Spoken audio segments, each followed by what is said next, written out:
नमस्कार। देश की बात में आपका स्वागत है। मैं हूं आरिश अजहर आपके साथ। रुक करेंगे इस वक्त की हेडलाइंस पर। बिहार में नई सरकार का हुआ गठन, 10वीं बार नीतीश बने सीएम। सम्राट चौधरी और विजय सिन्हा बने। गांधी मैदान में मोदी ने लहराया गमछा।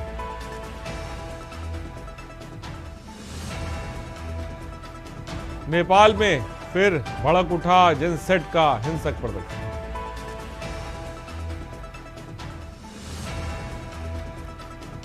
मेरठ कानपुर मथुरा के लिए विकास प्लान।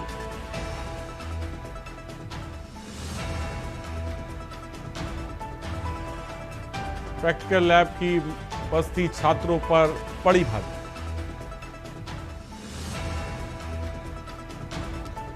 सोना चांदी के दामों में गिरावट का दौर अभी भी जारी। आप देख रहे हैं के न्यूज, खबरों का सारथी। और आगे बढ़ते हैं। हरियाणा के कैबिनेट मंत्री अनिल विज ने बिहार में एनडीए सरकार के शपथ ग्रहण समारोह को लेकर बोलते हुए कहा कि एनडीए की राजनीति पर जनता का भरोसा और विश्वास टिका हुआ है। वहीं पाकिस्तान के रक्षा मंत्री के बयान पर पलटवार करते हुए विज बोले कि जब पाकिस्तान वाले ऐसा काम करते हैं फिर उसका माकूल जवाब दिया जाएगा।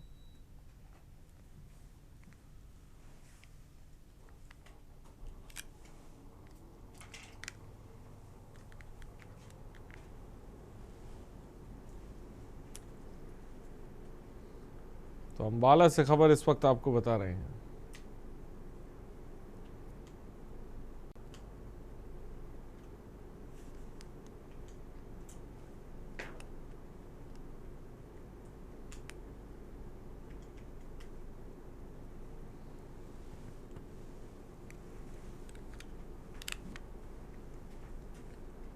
हम्म हम्म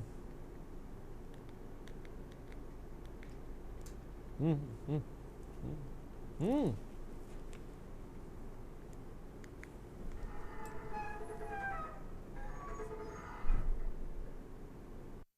कांग्रेस नाम की पार्टी कोई है ही नहीं, ये थी ही नहीं। ये तो कुनबे हैं या छोटे छोटे झुंड हैं। तो इसलिए इनमें कभी भी जो है डिसिप्लिन नहीं रहा और कभी भी इन्होंने प्रजातांत्रिक व्यवस्थाओं में विश्वास नहीं किया।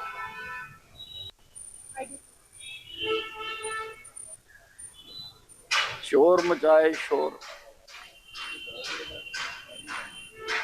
अब जब वो ऐसे काम करते हैं तो फिर उनका माकूल जवाब तो दिया ही जाएगा। क्या दिया जाएगा ये मैं नहीं कह सकता, लेकिन प्रधानमंत्री जी भी कह चुके। और रोहतक में ऑनर किलिंग का मामला सामने आया। सदर थाने के अंतर्गत कहानी गांव में देर रात करीब 10 बजे कुछ युवकों ने घर में घुसकर गोलियां मारकर एक विवाहिता को मौत के घाट उतार दिया। हत्या का आरोप किसी और पर नहीं बल्कि युवती के भाई पर लगा है। मृतका का देवर साहिल बचाने आगे आया तो उसे भी गोली मार दी गई। इससे वे गंभीर रूप से घायल हो गया। साहिल को पीजीआई ट्रॉमा सेंटर में दाखिल करवाया गया। वारदात के समय घर पर मृतका का पति सूरज नहीं था। 2022 में सूरज ने अपनी दलित जाति की गांव की रहने वाली सपना के संग प्रेम विवाह किया था। दोनों की शादी से सपना का परिवार नाराज था क्योंकि एक गांव में कोई शादी नहीं करता है। आपको बता दें फिलहाल पुलिस मामले की जांच कर रही है और हमारे गांव की ही वो लड़की है। उन्होंने 3-3.5 साल पहले गांव में ही शादी करी थी। शादी करने के बाद वो रहते बाहर थे, रोहतक रहने लगे थे। अब कुछ दिनों से वो गांव में ही रह रहे थे। उनको एक लड़का है और जी 2 बंदों को गोली लगी। वो लेडीज थी, वो तो मौके पे ही एक्सपायर हो गई थी। और जो उसका देवर है साहिल, जिसको गोली लगी है, वो फिलहाल ट्रामा सेंटर में एडमिट है, उसका इलाज चल रहा है। ये कल 9-9:30 बजे के करीब की बात है। घर में 4-5 लड़के बड़े, उन्होंने फायरिंग करी है। मेरी घरवाली अंदर लौट रही थी, सीधी गोली मारी, भाई का मारी है, हाथापाई करी है, रहता है सब के साथ है उन्होंने। मैं ये कहना चाह रहा हूँ, उन्हें फांसी की सजा मिला बढ़िया। कितने बजे जो आए थे, कितने आदमी थे जो? ये 4-5 आदमी है, कैमरे मारे सारे। हम खा पी के घर पर सो रहे थे, सारा काम कुम निपटा के। बड़ा लड़का मेरा घर पर नहीं आया था और 4 बच्चे आए हैं ग्राउंड की साइड से। आते हमने देखे, आती है मेरे बच्चे बोले मम्मी आदमी आ गए। मैं कोई बात ना भाई, भीतर थे निकलियो ना, हम कौन से नो पिछाड़ लियो, आते भीतर थे फोन कर लियो। फिर साइड में वाला कमरा में सर वाला में सपना थी, पहले उन्हें सीधे सपना पर गोली चलाई, कुआड़ खोल के दरवाजे उन्हें खुद खोले हैं। कल कहानी गांव में एक बड़ी दुखद घटना हुई जिसमें एक लड़की का मर्डर हुआ है और उसके देवर को पेट में गोली लगी है। इसमें जब पुलिस की जांच में हमें पता लगा कि जो लड़की है सपना, उसने गांव में कानी गांव में ही शादी की हुई थी, जिसके रंजिशन उसके भाई ने और उसके दोस्तों ने मिल करके उसके घर जा करके उसको गोलियों से भून दिया। और खबर महेंद्रगढ़ से। गर्मी के मौसम के बाद अब धीरे धीरे सर्दी का मौसम शुरू हो चुका है। सुबह और रात के समय सर्दी ने अपने पैर पसारना शुरू कर दिए। लोग सर्दी से बचाव के लिए गर्म कपड़ों का भी इस्तेमाल करने लगे, लेकिन मौसम परिवर्तन के चलते अब लोगों ने अनेक बीमारियां भी उन्हें होने लगी। नारनौल के नागरिक अस्पताल में सर्दी के मौसम से जुड़े अनेक बीमारियों के मरीजों की लंबी लंबी कतारें हैं। हालांकि डॉक्टर मरीज को सर्दी से बचाव के उपाय बता रहे हैं।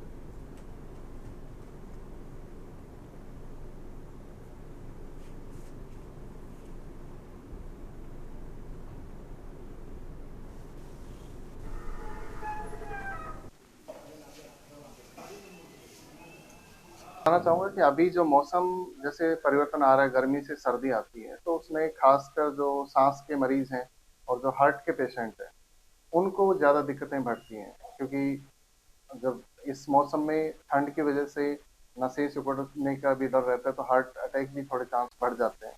और सांस में जैसे अगर सुबह सुबह ठंडी हवा अगर बाहर निकलते हैं पेशेंट, तो उनको सांस के अटैक भी आने के ज़्यादा चांस रहते हैं। दिखाना है डॉक्टर को, सांस की तकलीफ है, सांस की। जब सर्दी शुरू हो रही है तो हाँ, ये वजह खराब मौसम की वजह से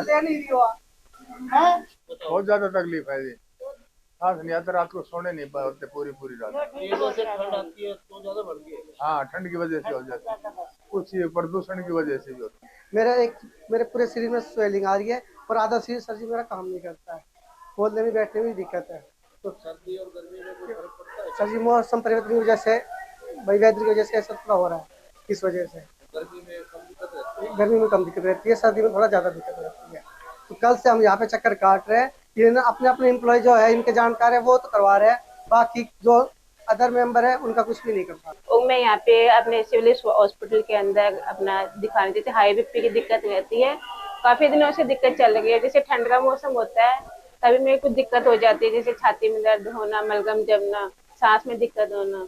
तो इसी चीज के लिए मैं यहाँ पे अपना इलाज के लिए आई हूँ। यहाँ पे डॉक्टर साहब बहुत ही अच्छे हैं। उर्फ कुंदर यादव, अटेली मंडी, गाँव धोंडा। मेरे पीड़े की शिकायत हो रही है, बाहर मौसम चेंज होने की वजह से मैंने बाहर प्राइवेट में दिखाया, अब सरकारी में दिखा रहा हूँ। यहाँ अच्छे डॉक्टर है और बार बार मौसम चेंज की वजह से खांसी जुकाम और ये सब कुछ हो रहा है। खबर मुरैना से, जहां कलेक्टर ने गुरुवार को जिले के 3 प्रमुख गांव बमनपुरा, कीरतपुर और निधान में चल रहे विकास कार्यों का औचक निरीक्षण किया और मौके पर ही कई महत्वपूर्ण निर्देश जारी किए। निरीक्षण के दौरान लापरवाही पाए जाने पर कठोर कार्रवाई भी की गई और कीरतपुर में ग्रामीणों की शिकायत को गंभीरता से लेते हुए कलेक्टर ने तत्काल प्रभाव से पटवारी रजनी इंदौलिया को निलंबित कर दिया।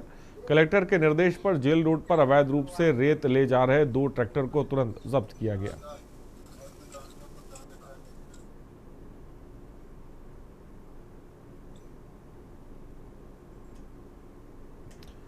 तो रतलाम अतिरिक्त पुलिस अधीक्षक विवेक कुमार ने स्कूली बच्चों को बताया कि मोबाइल की रील देखते हैं ना, वैसे ही अपने विषय को देखना शुरू कर दो।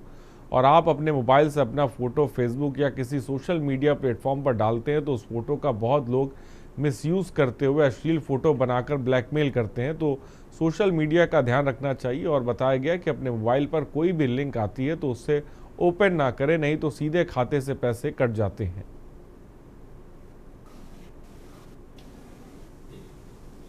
हमारे पुलिस मुख्यालय द्वारा मुस्कान अभियान चलाया जा रहा है, जिसके तारतम्य में जो बच्चे डांट से किसी कारणों से घर से चले जाते हैं तो क्या क्या इसमें परेशानियां होती, क्या क्या इसके दुष्परिणाम निकलते हैं, इसके संबंध में आज कालूखेड़ा हायर सेकेंडरी स्कूल में जन संवाद मेरे द्वारा किया गया। ये पूरे मध्य प्रदेश में चल रहा है। तो हर एक अधिकारी स्कूलों में, दूर दराज क्षेत्रों में पहुंच करके अभियान को सफल बनाने के लिए संवाद कर रहे हैं। और रतलाम मेडिकल कॉलेज में अंधविश्वास की एक चौंकाने वाली तस्वीर देखने को मिली। बता दें, कुछ दिन पहले मृत व्यक्ति की आत्मा को साथ ले जाने की मान्यता के चलते परिजन अस्पताल पहुंच गए। इसके बाद परिसर तंत्र मंत्र के माहौल में बदल गया। ढोल धमाकों की आवाज़, चीख पुकार करती महिलाएं और हाथों में तलवार लहराते लोग, मानो कोई अंधविश्वासी अनुष्ठान शुरू हो गया। शुरुआत में मौज लोग समझ नहीं पाए कि आखिर हो क्या रहा है, लेकिन जैसे ही सामने आया कि ये सब आत्मा को बुलाने और ले जाने का रिवाज बताया जा रहा है, तो हर कोई दंग रह गया।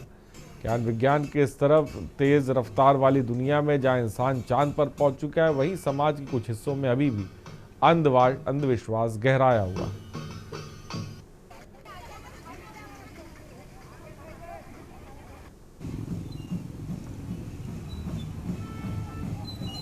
अरे यार, हमारा भाई को नानो दवाई पी के 7 बजे था, यहाँ से 9-3 ले जा रहा है। तो शांत हो गए थे। हाँ, यहाँ से मेडिकल कॉलेज में क्यों आना पड़ा आपको? वो दवाई पी गया था ना, तो वन में ज़्यादा थोड़ा घबराते थे, तो यहाँ लाया, यहाँ 7 बजे। अच्छा, यहाँ पे यहाँ मर गया। हाँ, तो यहाँ से कहाँ ले जाएंगे आप? यहाँ हमारे गाँव में ले जाएंगे। आपको कैसे पता चला कि यहाँ पे से उसको ले जाना चाहिए? नहीं, हमारे एक नानी गई नहीं, मेरे डिले आ गया। और हजारीबाग पुलिस अधीक्षक ने पुलिस ऑफिस में समीक्षा बैठक आयोजित की, जिसमें जिले के सभी अनुमंडल पुलिस पदाधिकारी और विभिन्न थानों के थानेदार उपस्थित थे। बैठक में अक्टूबर माह के दौरान प्रतिवेदित एवं निष्पादित सभी कांडों की विस्तार पूर्वक समीक्षा की गई। अधिकारियों के लंबित मामलों के त्वरित निष्पादन, कानून व्यवस्था सुदृढ़ रखने और अपराध नियंत्रण को लेकर आवश्यक दिशा निर्देश जारी किए गए।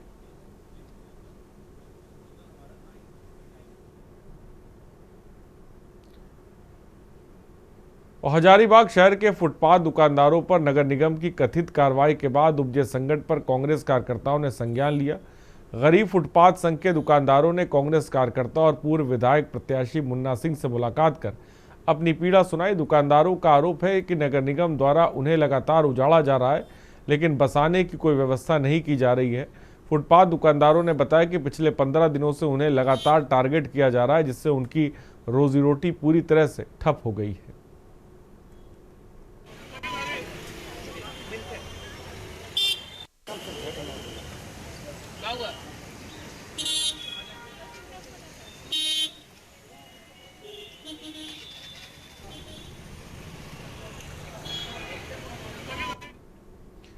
और खबर हजारीबाग से, जहां 3 दिवसीय उत्तरी छोटा नागपुर क्षेत्र पुलिस खेलकूद प्रतियोगिता में उत्कृष्ट प्रदर्शन करने वाले जवानों को प्रोत्साहित किया गया। इस प्रतियोगिता में हजारीबाग ने शानदार प्रदर्शन करते हुए ओवरऑल चैंपियनशिप का खिताब अपने नाम किया। कार्यक्रम के दौरान हजारीबाग पुलिस अधीक्षक ने विभिन्न विधाओं में बेहतरीन प्रदर्शन करने वाले पुलिस जवानों को सम्मानित किया, उनके मनोबल की भी सराहना की।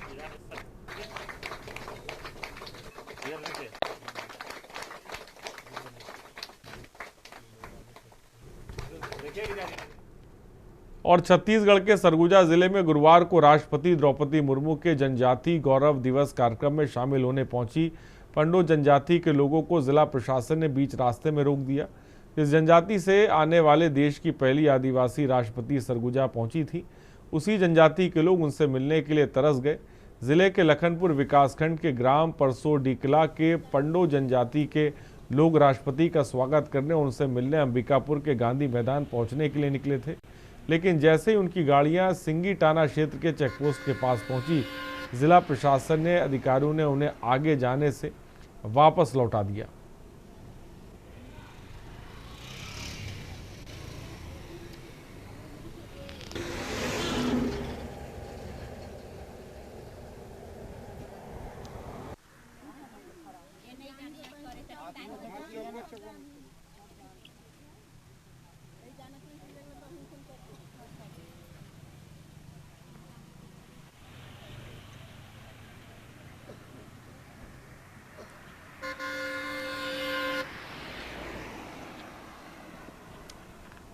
और छत्तीसगढ़ की इस्पात नगरी भिलाई में सुपेला थाना पुलिस ने एक बड़ी कार्रवाई को अंजाम दिया और शेयर ट्रेडिंग में अधिक मुनाफे का लालच देकर करीब 35 लाख रुपए की ठगी करने वाले 3 आरोपियों को पुलिस ने गिरफ्तार किया। मामला तब सामने आया जब पीड़ित अविनाश कुमार ने 18 नवंबर को सुपेला थाना पहुंचकर लिखित शिकायत दर्ज कराई। शिकायत में उन्होंने 3 व्यक्तियों चंदन राव, देवेंद्र कुमार सहारे और सूर्यकांत निर्मलकर पर भारी भरकम रकम हड़पने का आरोप लगाया।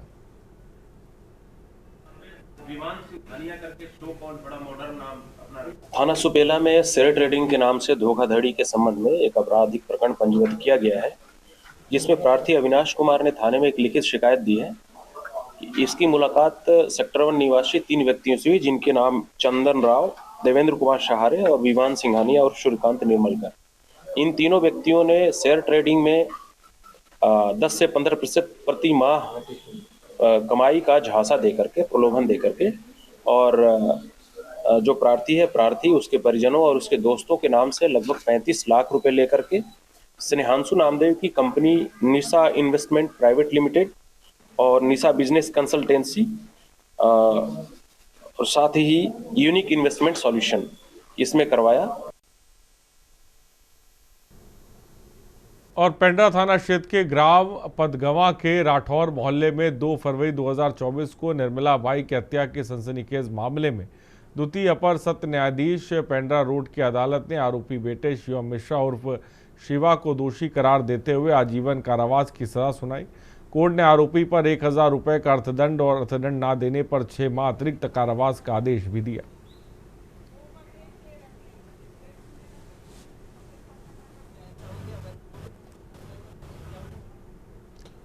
और जिले के पंखाजूर क्षेत्र में कथित तौर पर नशीली दवाइयों और गांजा बेचने वाले एक कुख्यात व्यक्ति के हौसले इतने बुलंद हैं कि उसने एक पत्रकार को एक बार फिर जान से मारने की धमकी दी।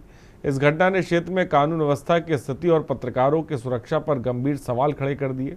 सूत्रों से मिली जानकारी के अनुसार स्वयं को डॉन कहने वाले और अवैध रूप से नशीले पदार्थों का कारोबार करने वाले इस व्यक्ति ने हाल ही में पहले पत्रकार से मारपीट की थी, जिसकी शिकायत थाने में दर्ज कराई गई थी। शिकायत दर्ज होने के बावजूद आरोपी ने अब फिर से अपनी दबंगई दिखाई। बताया जाता है कि उसने पत्रकार को स्कूटी रोककर उन्हें जान से मारने की स्पष्ट धमकी दी। फिलहाल आपको बता दें, क्षेत्र का युवा वर्ग तेजी से प्रभावित हो रहा है। स्थानीय लोगों का मानना है कि यदि इस प्रकार के अपराधियों पर नकेल नहीं कसी गई तो भविष्य में कोई बड़ी घटना हो सकती है। पंखाजूर थाने में पत्रकार को जान से मारने को लेकर धमकी दिया गया, जिसको लेकर शिकायत दर्ज किया गया। क्या लगता है किस प्रकार कार्रवाई होना चाहिए? देखिए, अगर ऐसा कुछ मामला है तो बिल्कुल कार्रवाई होगा। कानून है, सबके लिए है। और पहले भी एक बार ऐसा धमकी वाला एफआईआर हुआ है जिसका कार्रवाई की है, और आज सुनाई में दिया है। एसडीएम साहब के पास भी आवेदन आया है जिसका बिल्कुल कार्रवाई होगा। क्या लगता है आने वाले समय में पत्रकार सुरक्षित है? बिल्कुल, हमारे सरकार में पत्रकार लोगों को, हर वर्ग के लोगों को सुरक्षा के लिए चिंतित है। हमारे शासन, जो हमारे विष्णुदेव साय, जो हमें सुशासन की बात करते हैं, आज हमारे देश के जो स्तंभ माना जाता है, कहते हैं मीडिया, वो भी अगर सुरक्षित नहीं है तो हम कहाँ अपने आप को सुरक्षित मानेंगे जनमानस को। हम आशा करते हैं हमारे विष्णुदेव साय सरकार से भी, और इसके ऊपर कड़ी से कड़ी हम निंदा करते हैं पार्टी की तरफ से, क्योंकि ये चीज घटना होना नहीं चाहिए। और पिथौरा के सलडी गांव में सरपंच पति अनुराग प्रधान और साथियों पर दलित युवक से मारपीट, गाली गलौज और जबरन 51,000 रुपये वसूलने का आरोप लगा है। पीड़ित ने एसपी और एससी थाने में शिकायत की, लेकिन 10 दिन बाद भी साकरा पुलिस ने एफआईआर दर्ज नहीं की और परिवार आहत आरोपी शिकायत वापस लेने का दबाव बना रहे हैं, जिससे परिवार दहशत में है।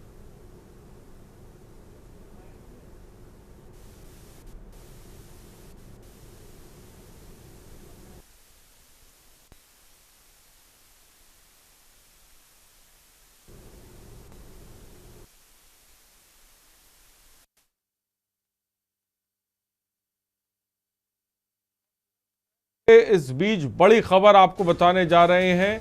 नेशनल हाईवे 34 पर भीषण हादसा, तेज रफ्तार ट्रक मिनी बस और फॉर्च्यूनर से टकराया है। हादसे में भाजपा नेता के निजी गनर की मौत हो गई है। 1 दर्जन से ज्यादा लोग आपको बता दें घायल हुए हैं। घायलों को जिला अस्पताल में भर्ती कराया गया है। कई घायलों की हालत नाजुक बताई जा रही है। बड़ी खबर इस वक्त, टक्कर के बाद तेज रफ्तार ट्रक भी पलटा है। एसपी सिटी समेत आला अफसर मौके पर हैं।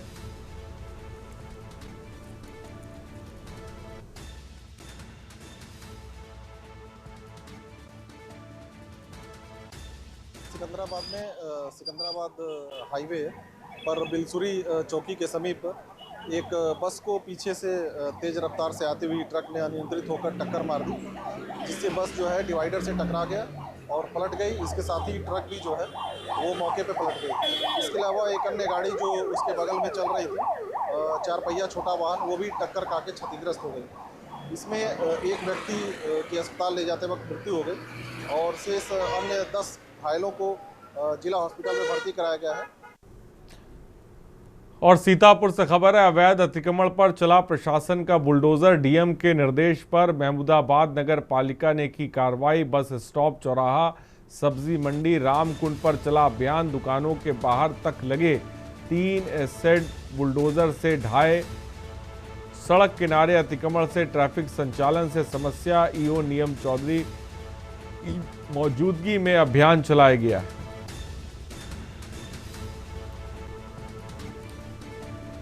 3 टीन शेड को बुलडोजर से ढाया गया है।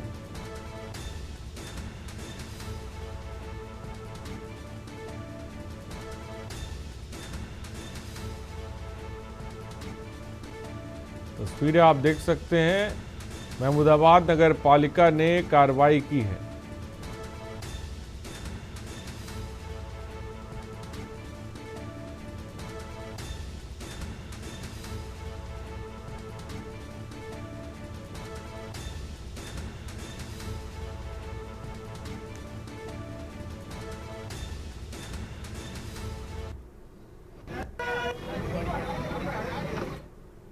और कानपुर से खबर है, जिला पिछड़ा वर्ग कल्याण अधिकारी ने ली रिश्वत। अधिकारी बीरपाल घूस लेते हुए कैमरे में कैद। 20,000 घूस लेते वीडियो सोशल मीडिया पर वायरल।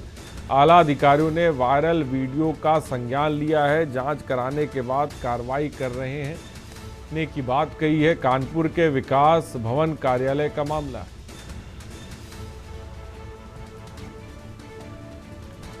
आला अधिकारियों ने वायरल वीडियो का संज्ञान लिया है।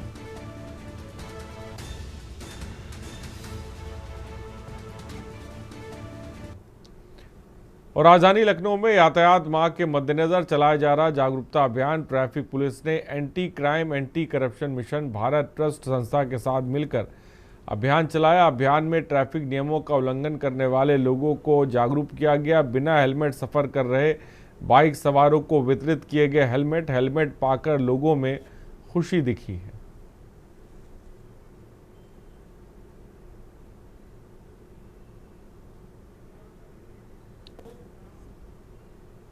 और कानपुर हैलेट के सुपर स्पेशलिटी में इंडोस्कोपिक अल्ट्रासाउंड कार्यशाला का आयोजन किया गया।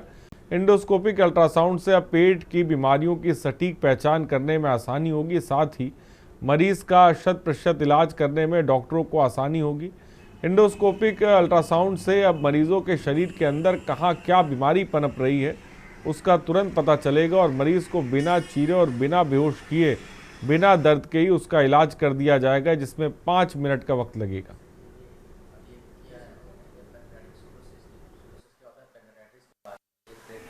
एंडोस्कोपी अल्ट्रासाउंड में नई तकनीकी आई है और हमारे साथ नई तकनीकी में बात करने के लिए मौजूद हैं डॉक्टर विनय कुमार, जो कि जीएसडीएम मेडिकल कॉलेज पीएमएसओई में डॉक्टर हैं। हम उनसे जानेंगे सर कि नई जो विधि आई है वो किस तरह काम करेगी और आपने इसमें किस तरह काम कर रहे हैं। आज इसकी वर्कशॉप भी हो रही है यहाँ पर, तो हम सर से जानेंगे सर किस तरह विधि ये काम करेगी। नमस्कार, मैं डॉक्टर विनय हूँ। देखिए, एंडोस्कोपिक अल्ट्रासाउंड गैस्ट्रोएंटरोलॉजी के मामले में एक थोड़ी सी नई विधि मानी जाती है। इसके लिए हम लोगों ने आज वर्कशॉप का आयोजन किया अपने गैस्ट्रोएंटरोलॉजी विभाग में। इसके लिए हम लोगों ने आमंत्रित किया है डॉक्टर दक्ष खुराना को। ये चंडीगढ़ पंचकुला से आए हुए हैं। तो बेसिकली इसमें कहना क्या है कि एंडोस्कोपिक अल्ट्रासाउंड एक विधि है जिसमें कि एंडोस्कोप के आगे ही अल्ट्रासाउंड का प्रोब लगा होता है उससे हम जिस चीज़ को देखना है, जिस ऑर्गन को देखना है, उसके पास ही एंडोस्कोप के द्वारा जाके काफ़ी सटीकता से उसकी निगरानी कर सकते हैं कि क्या दिक्कत है, उसमें क्या गांठ है, क्या पानी भरा हुआ है या क्या दिक्कत है।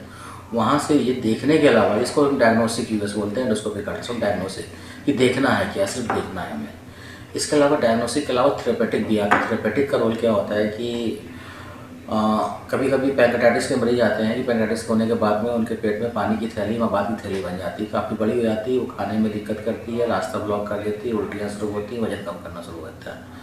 तो उस विधि का ऑपरेशन के द्वारा भी इलाज है। हम लोग एंडोस्कोपिक अल्ट्रासाउंड के द्वारा उसका नई तकनीक से इलाज करते हैं कि उसको अंदर ही अंदर बिना चीरा के द्वारा एंडोस्कोपिक अल्ट्रासाउंड की मदद से उस सीडोसिस को पेट के अंदर ही, स्टमक के अंदर जोड़ के कनेक्शन बना के सारा पानी अंदर ड्रेन कर देते हैं। सिर्फ ये 5 मिनट का प्रोसीजर होता है। कोई मेजर कॉम्प्लिकेशन होने के रिस्क कम होते हैं, हॉस्पिटल इससे कम होता है। मरीज को हम अगले दिन मॉर्निंग में डिस्चार्ज कर सकते हैं प्रोसीजर करके। कई बार लिम्फ नोड होते हैं, हाथों के अंदर लिम्फ नोड बने हुए हैं, गांठें बनी हुई हैं, कोई गांठ पैंक्रियाज के अंदर दिख रही है, पता नहीं लगता किस चीज़ की गांठ है, कोई कैंसर की गांठ है, तो उससे वहाँ पे अगर बायोप्सी लेना है, टिश्यू लेना है, तो उसको बहुत सटीकता से लिया जा सकता है एंडोस्कोपिक अल्ट्रासाउंड के द्वारा। तो उसकी सेंसिटिविटी 95% से ज़्यादा निकल के आती है, जो नॉर्मली यूजल तरीके से अल्ट्रासाउंड या सीटी बायोप्सी करते हैं। पेनलेस प्रोसीजर है, मुझे कोई पेन नहीं होता है, टाइम टेकिंग नहीं है, सटीकता ज़्यादा है। सबसे अच्छी बात है उस चीज़ की सटीकता ज़्यादा है कि सटीक तरीके से हम उस चीज़ की जांच कर सकते हैं। तो एंडोस्कोपिक अल्ट्रासाउंड का फ़ायदा दोनों तरीके से है कि हम उसका जांच भी कर रहे हैं, पता कर रहे हैं बीमारी क्या है, और जांच होने के बाद में इलाज भी कर देते हैं उससे। तो ये हमारा एंडोस्कोपिक अल्ट्रासाउंड है।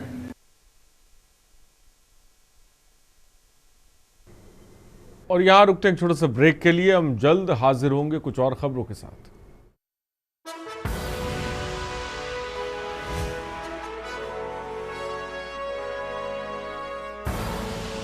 आप देख रहे हैं के न्यूज खबरों का। और ब्रेक के बाद आपका स्वागत है। उत्तर प्रदेश के हरदोई जनपद के लॉयंस पब्लिक स्कूल में सुबह अचानक गैस रिसीव की घटना से स्कूल परिसर में हड़कंप मच गया। जय श्री साहब से लगभग 2 दर्जन बच्चों को खांसी, सांस लेने में कठिनाई, उल्टी और बेहोशी की हालत से गुजरना पड़ा। स्थानीय लोगों की मदद से तत्काल प्रभाव से बच्चों को इलाज के लिए अस्पताल में भर्ती कराया गया, जहां पर डॉक्टरों की निगरानी में सभी बच्चों का इलाज चल रहा है। हरदोई जनपद के संडीला कस्बे में स्थित लॉयंस पब्लिक स्कूल के पास से निकली किसी रासायनिक पदार्थ या औद्योगिक इकाई से गैस का रिसाव हुआ। हालांकि रिसाव का वास्तविक कारण अभी तक स्पष्ट नहीं हो पाया है।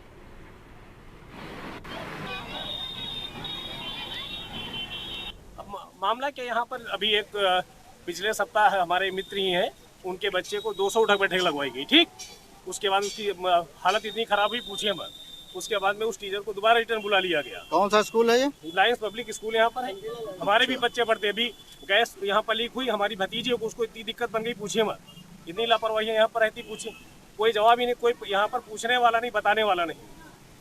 कह रहे हैं संडीला लायंस पब्लिक स्कूल के कुछ बच्चों के वायलेंट कफिंग और अनईजीनेस की शिकायत हुई है किसी एलिजेड गैस लीक के चलते, जिसके क्रम में जॉनी डिस्ट्रिक्ट एसडीएम संडीला एवं सीओ साहब द्वारा तत्काल संज्ञान में लेते हुए सभी बच्चों को आर्मी हॉस्पिटल और होम हॉस्पिटल में रेफर किया गया। लगभग 16 ऐसे बच्चियाँ थी जो अफेक्टेड हुई थी। अभी सभी स्टेबल हैं। एक बच्ची जिसका वाइटल स्टेबल है, लेकिन उस पर पेन मैनेजमेंट बेटर करने के लिए उनको केजीएम में रेफर किया गया। रात में पढ़ रहे थे, फिर अचानक से ये ऐसे बदबू आने लगी, सबको खांसी होने लगी। अभी इधर बाहर निकल के आके तभी पूरे स्कूल ही बाहर घूम रहा है। लगभग कितने बच्चे अस्पताल जा चुके हैं? 10-15 तो जा चुके हैं, 10-15 आराम से जा चुके हैं, और अभी गिर रहे हैं, जा रहे हैं। उत्तर प्रदेश के बाराबंकी में अजीबोगरीब मामला सामने आया। यहाँ एक शादी में दूल्हा और दुल्हन के बीच रात में शादी की सारी रस्में हुई और अगली सुबह विदाई के ठीक पहले दुल्हन गायब हो गई। घंटों तलाश के बाद दुल्हन का कोई सुराग नहीं लगा, तो बिना दुल्हन के दूल्हे को बारात वापस लौटना लेकर पड़ी। वहीं दूल्हे के पक्ष ने दुल्हन पक्ष के खिलाफ थाने में शिकायत देकर कार्रवाई की मांग की है। जानकारी के अनुसार शहर कोतवाली क्षेत्र के बंकी कस्बे के दक्षिण टोला निवासी बंशीलाल गौतम की बेटी पल्लवी की शादी घुंगटेर थाना क्षेत्र के बाबागंज गांव के रहने वाले सुनील गौतम से हुई थी। ढोल बैंड बाजे के साथ मंगलवार रात बारात लेकर दूल्हा सुनील गौतम बंकी कस्बा पहुंचा। यहां बारातियों का भरपूर स्वागत सत्कार हुआ। देर रात दोनों पक्षों की ओर से शादी की सारी रस्में हुई, लेकिन उसके बाद दुल्हन गायब हो गई। फिलहाल पुलिस ने मामला दर्ज कर लिया और जांच शुरू कर दी।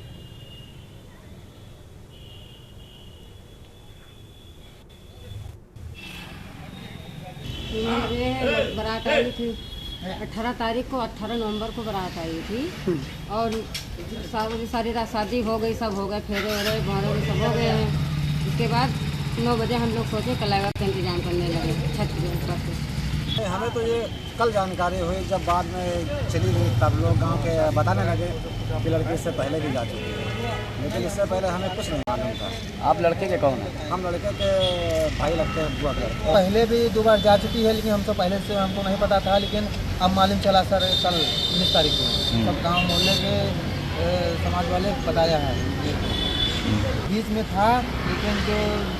था, लेकिन वो हट गया, वहाँ हमें मामा करवा रहे थे और हमको ये नहीं मामला बताया गया, लेकिन हमको कल महसूस हुआ, सब पूरे गांव समाज के लोग बताने लगे कि 2 बार लड़की गली से भाग चुकी है।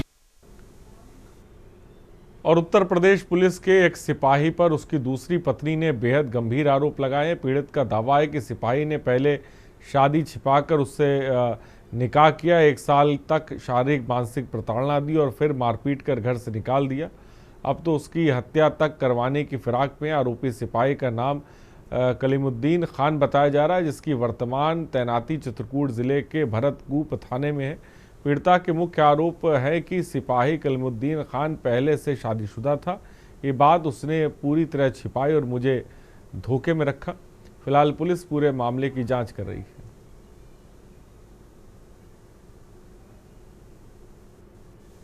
सर मामला ये है कि कहते कलीमुद्दीन ने शादी किया था और बांदा में तैनाती थी इनकी। इसके बाद शादी की, झूठ बोल के शादी किया। ये क्या मेरी शादी नहीं हुई, मेरी बच्चे नहीं है। जब पता चला 1.5 वर्ष सही रखा, इसके बाद वो पता चला कि इनकी पत्नी है, सब कुछ। इसके बाद मुझे मारने पीटने लगा, दहेज की मांग करने लगा। सर इसके बाद मेरे साथ बराबर करता रहा और इसके बाद मांग करने लगा। मैंने फिर सगले गई, मेरी कहीं सुनवाई नहीं हुई।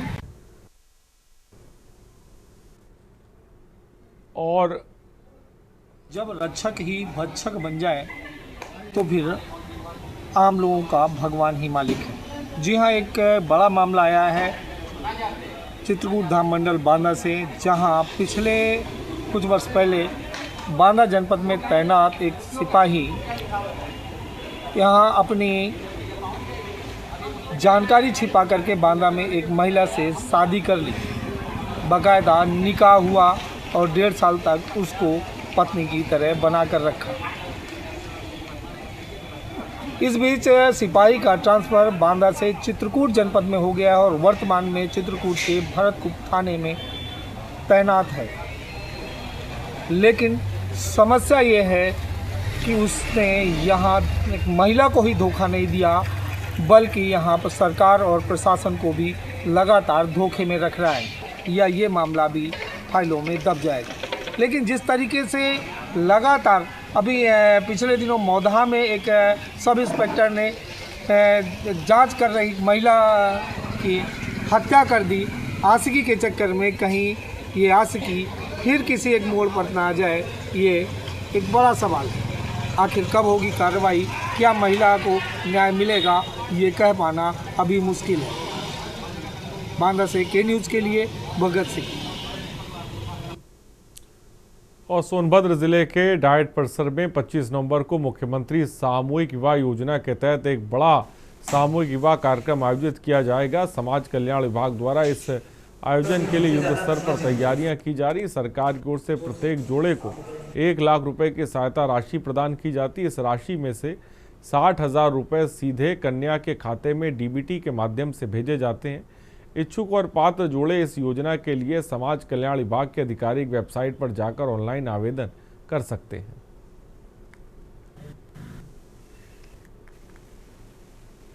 मुख्यमंत्री सामूहिक विवाह योजना अंतर्गत जनपद सोनभद्र को 466 का लक्ष्य प्राप्त हुआ है, जिसके सापेक्ष विकास खंड स्तर पर और नगर पालिका स्तर पर जो आवेदन पत्र प्राप्त हुए हैं उनका गहन सत्यापन कराया जा रहा है, जो हमारा कार्य कल तक पूर्ण हो जाएगा।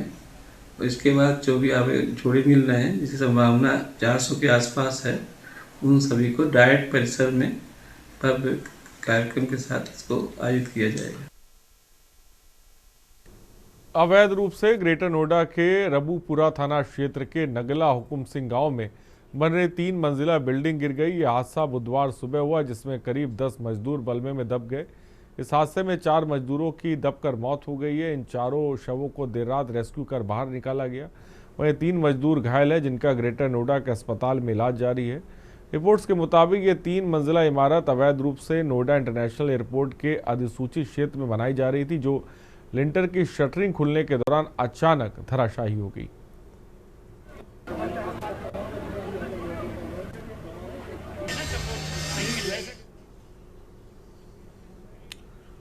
और अगली खबर की तरफ बढ़ते हैं। खबर हरदोई से, जहां पुलिस की 25,000 के नामिया चोरों के साथ पुलिस मुठभेड़ में पुलिस ने गिरफ्तार किया। पुलिस के द्वारा घेराबंदी करके नामिया चोरों को गिरफ्तार किया गया। पुलिस की फायरिंग में चोर के पैर में गोली लगी। घायल बदमाश को इलाज के लिए अस्पताल में भर्ती कराया गया। पकड़े गए चोरों के पास से आभूषण, नकदी, मोटरसाइकिल, अवैध शस्त्र बरामद हुए हैं।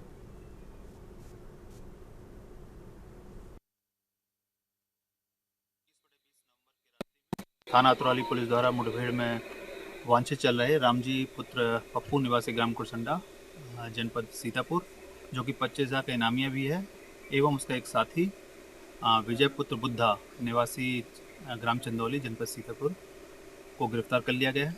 अभियुक्तों के पास से 2 तमंचा, 2 जिंदा कारतूस, 2 खोखा कारतूस एवं चोरी का सामान एवं नकदी बरामद हुई है। दोनों व्यक्तियों को उपचार हेतु अस्पताल भेजा गया है एवं अन्य वैधानिक कार्रवाई प्रचलित है।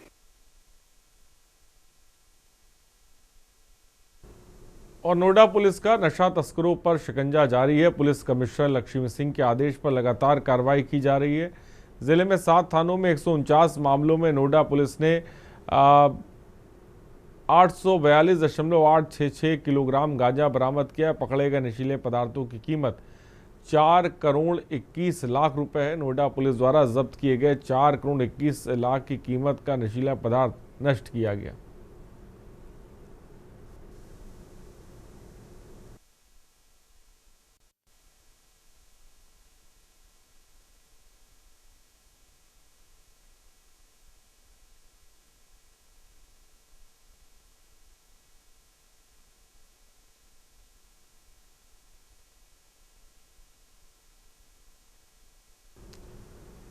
और कानपुर में सर्दियों के मौसम की शुरुआत होते ही एक बार फिर वातावरण में प्रदूषण का स्तर बढ़ने लगा है। इसका सबसे ज़्यादा असर शहर वासियों की सेहत पर है। जिला अस्पताल से लेकर प्राइवेट क्लिनिकों तक रेस्पिरेटरी पेशेंट्स की लंबी लंबी कतारें हैं। विशेषज्ञ लगातार चेतावनी दे रहे हैं कि बदलते मौसम में सावधानी बरतना ज़रूरी है। बदलते मौसम में गर्म पानी का सेवन, स्टीम, गरारे और मास्क का इस्तेमाल करें।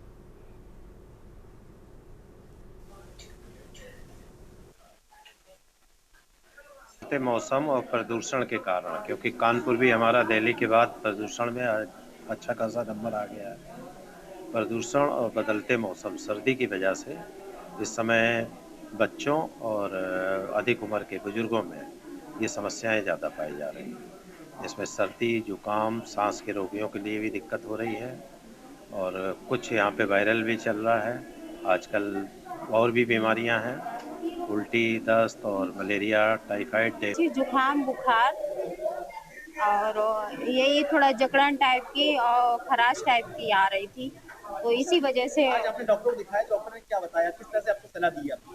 डॉक्टर ने हमें बताया कि जितना हो सेफ रहिए और गर्म पानी में उबला हुए पीजिए और कपड़े वगैरह सही से पहनिए, अपने आप को सेफ रखिए, ज़्यादा परफेक्ट होगा अपने लिए। जितना सेफ रख सकते हो आप उतना सेफ रख सकते हो। सर्दियों के मौसम में आते ही वातावरण की शुरुआत बढ़ती चली जाती है। आज हम खड़े हैं उसला अस्पताल पे, आप देख सकते हैं हमारे पीछे किस तरह से जो मरीज हैं, मरीज की लाइनें लगी हुई हैं। वहाँ पर तमाम तरह के जो मरीज आ रहे हैं, ऐसे में दमा, खांसी, सांस फूलना, तमाम तरह की जो बीमारियां जो फैल रही है वो सर्दी के मौसम में पाई जाती हैं, जिसके चलते यहाँ मरीज की लंबी लंबी लाइनें लगी हुई हैं। और उनका कहना है कि जो ऐसे मौसम में ज़्यादातर दमा, खांसी, स्वास्थ्य जैसा ये बिगड़ता है, इसको देखते अपने कंसल्टी डॉक्टर को दिखाएं, जिससे कोई बड़ी बीमारी ना हो। आप हमारे पीछे फिर देख सकते हैं किस तरह से मरीज खड़े हैं और जो पर्चे लगाने की लाइन लगी हुई है, तस्वीरों में आप साफ साफ देख सकते हैं। ये ज़्यादातर सर्दी के मौसम में पाए जाते हैं। अब ये देखना है कि डॉक्टर इनको किस तरह से इनको सलाह देते हैं कि सर्दियों के मौसम से बचें और कैसे राहत पाएं। कानपुर से शाहनवाज खान, के न्यूज़ इंडिया के लिए। और जनपद अमरोहा के आदमपुर स्थित शिव मंदिर प्रांगण में आज भारतीय किसान यूनियन के महत्वपूर्ण पंचायत आयोजित हुई, जिसमें जिले भर से किसान बड़ी संख्या में जुटे। पंचायत में मुख्य रूप से किसानों के गन्ना मूल्य, बिजली विभाग की मनमानी और चकबंदी विभाग द्वारा किए जा रहे शोषण जैसे गंभीर मुद्दों पर गहन चर्चा हुई। पंचायत में भारतीय किसान यूनियन के जिला अध्यक्ष चंद्रपाल सिंह स्वयं पहुंचे और किसानों की समस्याओं को सुना। मुझे तो ऐसा लगता है कि यूपी में तो सबसे ज्यादा पीड़ित है किसान। यहाँ कहने में तो कोई कमी है नहीं, सरकार किसान के लिए कहने में तो कोई कसर छोड़ नहीं रही, लेकिन किसान के देने के लिए उनके पास है नहीं कुछ। यहाँ ये क्षेत्र पीड़ित है। एक जो मिल है यहाँ पर चंदनपुर, यहाँ इनकी पीड़ा हमारी समझ में आई। पूरे जिले में ये लड़ाई लड़ी गई है। धनौरा मिल पे भी हमने धरना दिया था, लेकिन एक ही दिन में वो धनौरा मिल वाले मान गए। हमारे यहाँ से सिवारा मिल भी गन्ना खरीदती है, उनमें तो कहने की जरूरत पड़ी। थोड़ा सा जीएम से मैंने कहा, मैंने कहा भैया किसान को परेशान मत करो। और राजधानी लखनऊ के वृंदावन योजना डिफेंस एक्सपो ग्राउंड में 162 वर्ष बाद 19वीं राष्ट्रीय जम्बूरी का आयोजन 23 नवंबर से 30 नवंबर तक किया जाएगा। कार्यक्रम स्थल का गुरुवार को निरीक्षण उत्तर प्रदेश मुख्यमंत्री योगी आदित्यनाथ निरीक्षण किया। इस दौरान लखनऊ जिलाधिकारी श्री विशाख जी, पुलिस आयुक्त अमरेंद्र सिंह सेंगर सहित अन्य अधिकारी मौजूद रहे। खास तौर से सुरक्षा व्यवस्था को लेकर निरीक्षण किया गया और 23 नवंबर से 29 नवंबर तक होने वाले जम्बूरी में कई चीज़ें आधुनिक के तौर पर लगाई गई हैं, जैसा कि वैज्ञानिक से संबंधित एआई और खेल के लिए स्टेडियम भी बनाया गया। इसमें लगभग 30 से 40 हज़ार बच्चों को आने की संभावना है।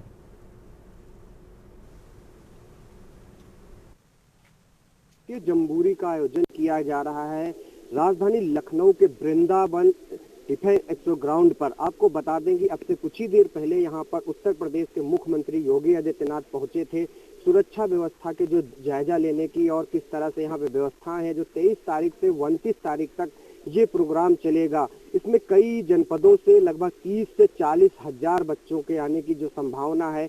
यहाँ पे कई ऐसे प्रशिक्षण लगाए गए, जैसे कि आपको बता दें कि डिजिटल को अगर हम बात करें तो एआई हो गया और रोबोटिक हो गया, और आपको बता दें कि वैज्ञानिक को लेकर के और खेल से संबंधित स्टेडियम भी बनाया गया, उसको लेकर के भी इस पर निरीक्षण किया गया है। और यहाँ पर आपको दिखा सकते हैं जिस तरह से कैंप लगाए गए हैं और बनाए गए हैं। यहाँ जो हॉस्पिटल जम्बूरी बनाया गया है उसमें 38 बेड मेंस के हैं और फीमेल के 38 बेड है। 2 इमरजेंसी बेड बनाए गए हैं, जिनको लेकर के भी मुख्यमंत्री ने पूरी तरह से इनकी तैयारियां की है, का जायजा लिया है।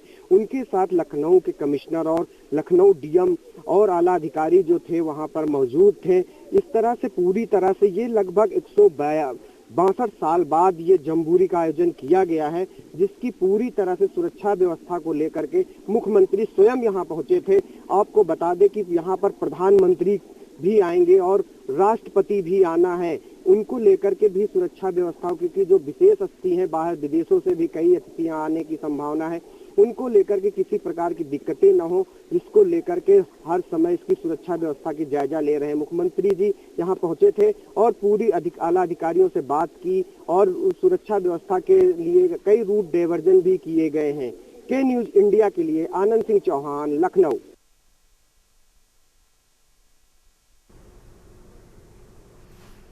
फिरोजाबाद जिले में बिजली विभाग के घोर लापरवाही का एक और भयावह मामला सामने आया। थाना नारकी के गागनी गांव में आज शटडाउन खुलने के कारण एक युवा लाइनमैन की मौके पर मौत हो गई। ये घटना विभाग की कार्यप्रणाली पर गंभीर सवाल खड़े करती, विशेषकर तब जब 7 नवंबर को शिकवाबाद क्षेत्र में भी इसी तरह की घटना हुई थी, जिसमें घायल लाइनमैन की नोएडा में इलाज के दौरान मृत्यु हो गई। मृतक की पहचान अरविंद के रूप में हुई है। बिजली के तार जोड़ने के लिए लाइनमैन अरविंद ने नियमानुसार शटडाउन लिया था। आरोप है कि जब अरविंद तार जोड़ रहा था तभी अचानक शटडाउन खोल दिया गया। फिलहाल इसको लेकर लोगों में जबरदस्त तरीके का आक्रोश है।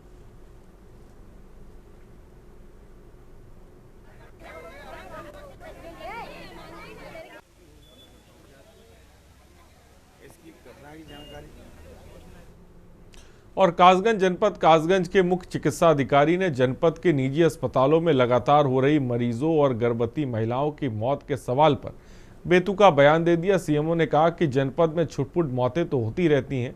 बता दें कि बीती रात सहावर कोतवाली क्षेत्र के गांव नगला बलदेव के रहने वाले पवन की पत्नी राधा को बीते दिवस सर में दर्द था। ज़्यादातर तबीयत खराब होने पर पवन ने राधा को क्षेत्र के Shri north hospital and nursing hospital में भर्ती कराया। पति पवन का आरोप है कि डॉक्टर ने उसे भर्ती कर लिया, लेकिन राधा की तबीयत में सुधार नहीं आया और राधा की तबीयत बिगड़ने के बाद उसकी मौत हो गई। परिजनों का आरोप था कि डॉक्टर ने राधा का गलत उपचार किया, जिसकी वजह से मौत हुई है। एक दर्जन से ज़्यादा कहीं नहीं हुई मौतें, 2-3 छुटके फटके होती रहती हैं। उस पर कार्रवाई की जाती है अस्पतालों पे, और जहाँ भी कमी पाई जाती है उसको सील किया जाता है। के द्वारा खुद ही बताया जाता है कि मैं गलत हालत में लेके आया था, क्या हालत ऐसी नहीं थी, डॉक्टर साहब ने मना करा था, मैंने ज़बरदस्ती की थी। तो यदि वो अवैध होता है तो सील किया जाता है। यदि वहाँ डॉक्टर ने देखा होता है तो उस पर उस हिसाब से नियमानुसार कार्रवाई की जाती है। जो का नहीं है, अभी जाके डॉक्टर उत्कर्ष और उनकी टीम जाएगी। जनपद कासगंज के सावर कोतवाली क्षेत्र में बीती देर रात एक महिला की उपचार के दौरान मौत होने का मामला सामने आया है।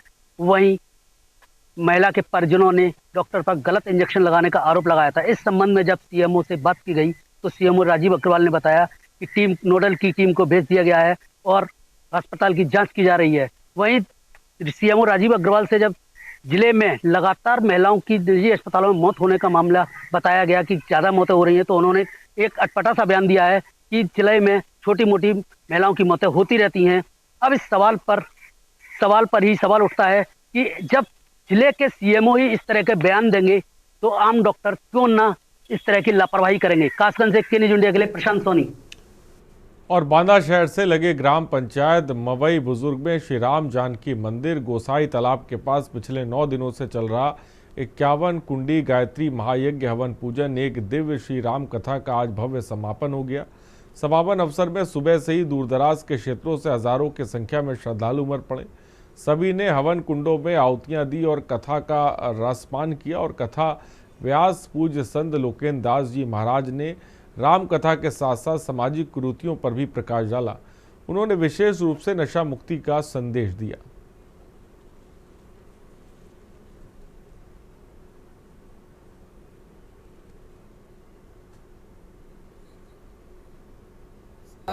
इक्यावन कुंडी है जग रहा श्री राम कथा दिव्य रही लोकेन्द्र दास जी महाराज के द्वारा। हमारे बच्चा सिंह काजी टोला पट्टीदार सिंह और अन्य हमारे सभी लोग कार्यकर्ताओं के स्वरूप में सभी लोगों ने बड़ा सहयोग किया। रात्रि भर में पूरी उन्होंने कई टाली बना करके बड़े स्तंभता से सेवा किया। ये संदेश देना है कि पर्यावरण को शुद्ध करना, संस्कारों का संदेश करना। जो हमारी नई पीढ़ी नशा की ओर गति की ओर जा रही है उस पर संस्कार बने, इसलिए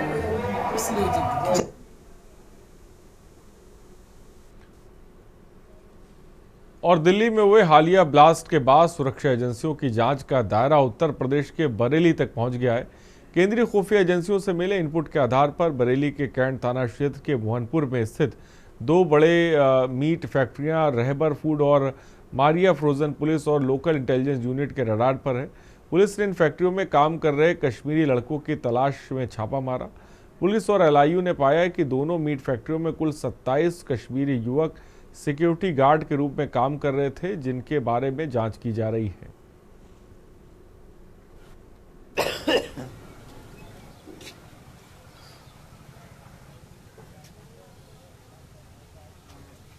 जनपद में जो गैर प्रांतों से व्यक्ति आकर कार्यरत हैं उनके सत्यापन की प्रक्रिया अभी यहाँ पर जारी है। इनमें से एक फर्म जिसका नाम मारिया फ्रोजन है, स्लॉटर हाउस है, यहाँ पर कुछ व्यक्ति जो मूलतः कश्मीर के रहने वाले हैं वह यहाँ पर कार्यरत हैं। इनके सत्यापन की प्रक्रिया अभी की जा रही है और इनके जो मूल पते हैं वहाँ पर भी पत्राचार करके इनके एंटीसीडेंट्स का पता किया जा रहा है। जैसा कि आप सभी लोग जान रहे हैं कि जो दिल्ली में ब्लास्ट की घटना हुई थी उसको लेकर के सभी स्थानों पर अतिरिक्त सक्रियता बरती जा रही है। इसमें बरेली रेंज पर भी लगातार टीमें जो है वो कार्रवाइयाँ देख रही हैं, कर रही हैं। जो भी लोग बाहर के अन्य प्रदेशों के बरेली और रेंज के अन्य जनपदों में रह रहे हैं उन सभी लोगों का सत्यापन किया जा रहा है। जहाँ के भी वो रहने वाले हैं वहाँ के प्रदेश के संबंधित थाने और वहाँ के जिलों से यहाँ से क्रॉस चेकिंग कराई जा रही है। जो पता उन्होंने दिया है इसमें एक अभियान के तौर पर। खबर कोटद्वार से, जहां पूर्व कैबिनेट मंत्री सुरेंद्र सिंह नेगी ने पिछले दिनों हुए पीएम नरेंद्र मोदी के उत्तराखंड दौरे को निराशाजनक ठहराया। उन्होंने कहा कि पीएम मोदी को उत्तराखंड के लिए औद्योगिक पैकेज की घोषणा करनी चाहिए थी ताकि नई औद्योगिक नीतियों और सब्सिडी के माध्यम से राज्य के विकास को रफ्तार मिलती। नए उत्तराखंड मेगा इंडस्ट्रियल एवं इन्वेस्टिव नीति में विभिन्न पैमानों के उद्योग के लिए पूंजीगत कैपिटल सब्सिडी का प्रावधान है और पैकेज के जरिए इसका बेहतर क्रियान्वयन किया जा सकता था।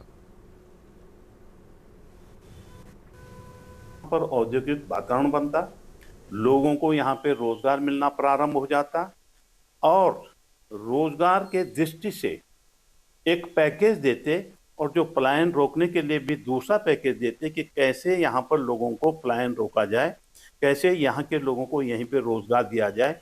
और ये मैं समझता हूँ कि प्रधानमंत्री के लिए बहुत बड़ी बातें नहीं थी, इसको घोषणा की जानी चाहिए थी।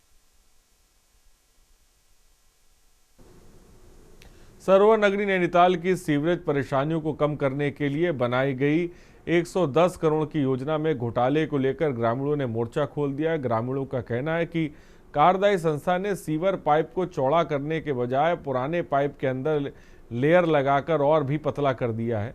जिलाधिकारी ललित मोहन रियाल ने मामले की गंभीरता को देखते हुए जिलाधिकारी ललित मोहन रियाल ने एक कमेटी बनाकर जांच के आदेश दिए हैं।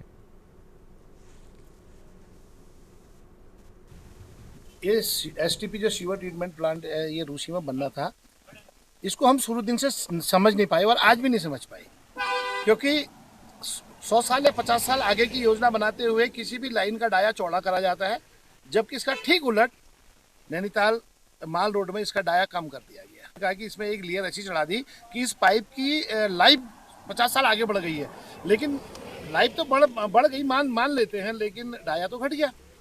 600 को 900 करना था, यहाँ 600 को 550 कर दिया गया। हमने कहा था इसको 2 पार्ट में आप कीजिए, थोड़ा सा समय लगेगा आपको, 2 पार्ट में कर देंगे तो आधा इधर आधा ऊपर कर देंगे, तो ऊपर करने से गांव की एरिगेशन रिक्वायरमेंट भी पूरी हो रही थी। लेकिन इन्होंने हमको झांसे में लिया और गाँव को झांसे में लिया और कहा कि हम यहाँ से लिफ्ट देंगे, आपको पानी को लिफ्ट करेंगे और आपकी एरिगेशन रिक्वायरमेंट पूरी करेंगे। हमने उस समय भी कहा इतना बड़ा प्रोजेक्ट बनना संभव नहीं है, जो नहीं हो सकता था, इसलिए ये पूरा प्लांट यहाँ पर ध्वस्त हो गया है। मामला संज्ञान में आया है कि नैनीताल से रूसी के लिए जो सीवर लाइन है उसमें जो पाइपलाइन बिछाई जानी थी उसके डायमीटर में, उसके मेजरमेंट में गंभीर शिकायतें प्राप्त हो रही हैं,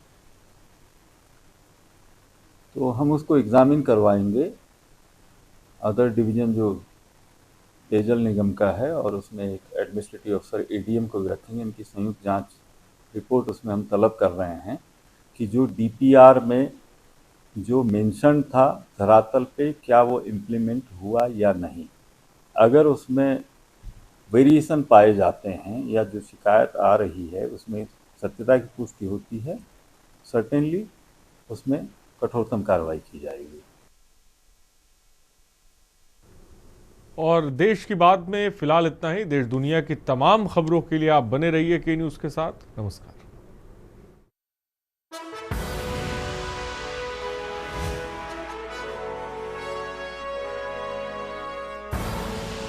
आप देख रहे हैं के न्यूज़, खबरों का